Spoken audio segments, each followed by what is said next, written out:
Hello guys, this is Rexon, and today we're going to be playing a game of Warzone 2100. So, what is Warzone 2100? Warzone 2100 is a real-time strategy game that focuses heavily on customizing your units through research. Today we're going to be playing on its latest version as of today's recording, version 3.40, and there has been a lot of changes since I last played, and I've been playing this game since I was a teenager, so it's been quite a few years. So, why don't we get started with a single-player campaign mission. And this is not something I've ever seen, in which there was like alpha, beta, gamma. Let's just start a campaign mission and go. Right now, I don't have campaign videos from the game. It often takes a lot of space to get this going, so I prefer to just take the fun out of it. Not the fun out of it, I like to have the fun with it. What am I saying?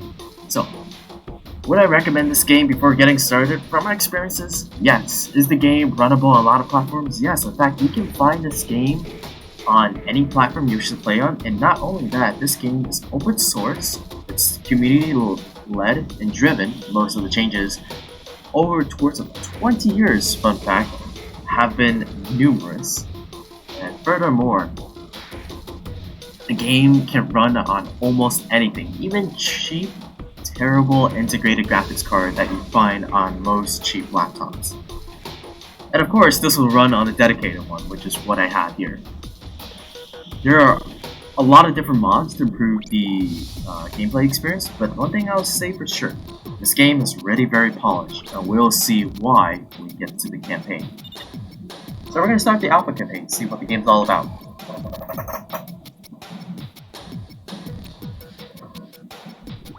Power resource.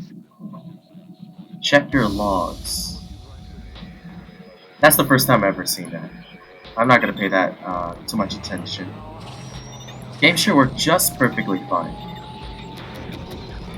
So we're going to move forward with our intelligence report. Okay, we have a intelligence report, and we are currently in combat. I'm going to build a factory. I'm not going to build a second factory. Nope, actually, we're going to build a power plant. That's what we're going to do. 2 power plants along with a research facility. This is what I remembered from playing from a long time ago, so this is what we're going to do then. And if I remember correctly, there should be a base here. Yes. Right, so as you guys can see, the graphics are not AAA level, but one thing I always say for sure is this game is really smooth, and you can tell that in comparison to a lot of lower tier games, in the sense that it's new but hasn't a lot of polish yet, is these tanks, when they're on the ground, they're angled parallel to the direction of the ground.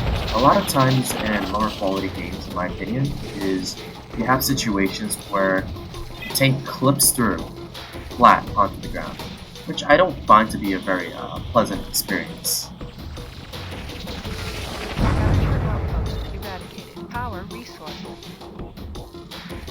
Alright, we got a refinery up there, so I'm going to send one guy over here and let him build once the fire goes out.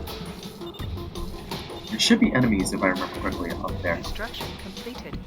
Okay, so we're going to need to design a tank. So in this tank we have 10 attack, 120 fire rate, 200 kilos, I think?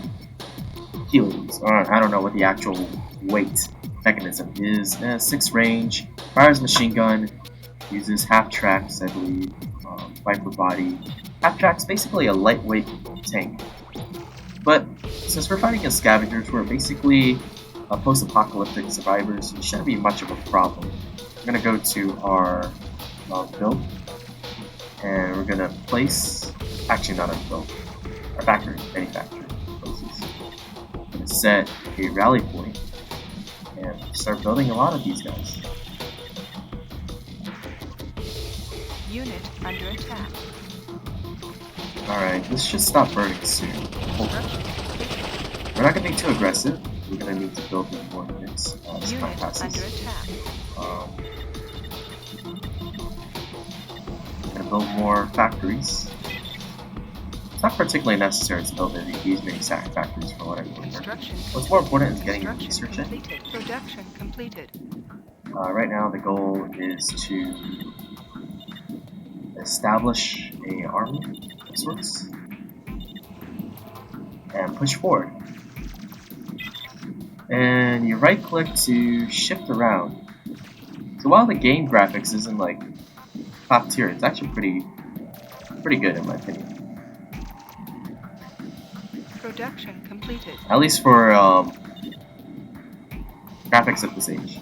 I'm pretty sure there's a art mod add-on that they're probably going to implement into the base game soon. Attack.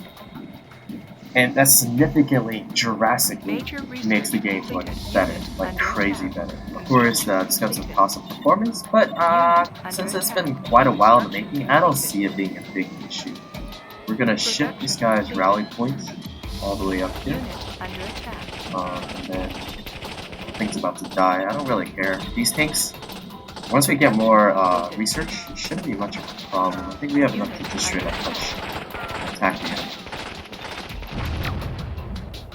AI pathing in this game is that it's far superior than a lot of other ones I've seen. So that's one thing if you guys want to keep in mind. That this game is pretty polished for being so old. Actually, it's exactly why it's so polished. It's an old game. Actually, in contrast to, let's say, the recent Command & Conquer Remastered, you look at, let's say, the Open RA version, which is a community-driven, versus the remastered version. So though the remastered version has significantly better graphics and is developed by the original developers in the studio, it's often not that good in the sense of polish. Units don't drive as well. There are more bugs, and you know, it's like a facelift, but the personality hasn't improved. Is how I describe the Command & Conquer Remastered versus the community-driven Open RA Command & Conquer. I think we should build another research facility. Production completed. I like how you don't need to actually set it down in order for units to actually start building. So for these trucks, all I have to do is create a blueprint and it'll start building. I find that really nice. A lot of times, these games, they're not like super polished for top strategy games because you have a lot of factors to consider. And I'm not blaming them. Games this complex usually... Games of this genre are often more complex and require a lot more time. Major research completed. Construction completed. Finish the major research. So we're gonna have to wait. We're running really low on oil. Hopefully that oil we picked up makes up the deficit. Let's push in. Unit under attack. Unit under attack. It's been such a long while since I've done this game. I'm surprised I'm picking it back up this well. Under attack.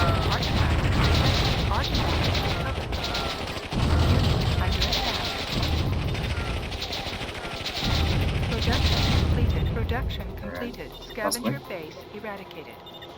Scavenger base eradicated. Scavenger base detected. Unit under attack. I believe these units are coming up. Let's see Unit here. under attack. That old base that was destroyed. Scavenger base We have eradicated. set up Artifact detected. facilities here, but we haven't exactly done a lot. Let's pick up the oil and the research, but we can just destroy these buildings. Construction. And then let's pick it up at the game. Production completed. These things over Production here. completed. Let's have a unified rally point that's closer to our base of production. Production completed. Let's pick up the research. Artifact. Objective accomplished. That was it. We finished in 7 minutes and 25 seconds. Our very first mission. This screen is just simply like a very simple analysis of what you did and what the enemy lost. There's no like complex replay stats. So that was the game for the first part, and I find it pretty interesting. I like the game overall. It's a classic. Not many other games can beat it, at least on a polished level. Like I said that for like 25. Who would I recommend this game to? I would recommend this game to those who wish to not play a game that's very fast paced, but more on planning. But the benefit of this game is that even though it's more on planning, there are a lot of consistent actions. Your units don't get killed instantly, you build over time, and there are a lot of cool ways you can progress. In a multiplayer, that's when things get hectic. So, we're just going to focus on the single player, and whenever you guys want to watch more, I'll have more on my channel. As time builds up, I'll keep posting more and more videos. And if you guys enjoy this content, please comment, like, and subscribe. And if you guys have anything to suggest that will make my content better, please comment down below. I would very much appreciate it. This is Rexon, signing out.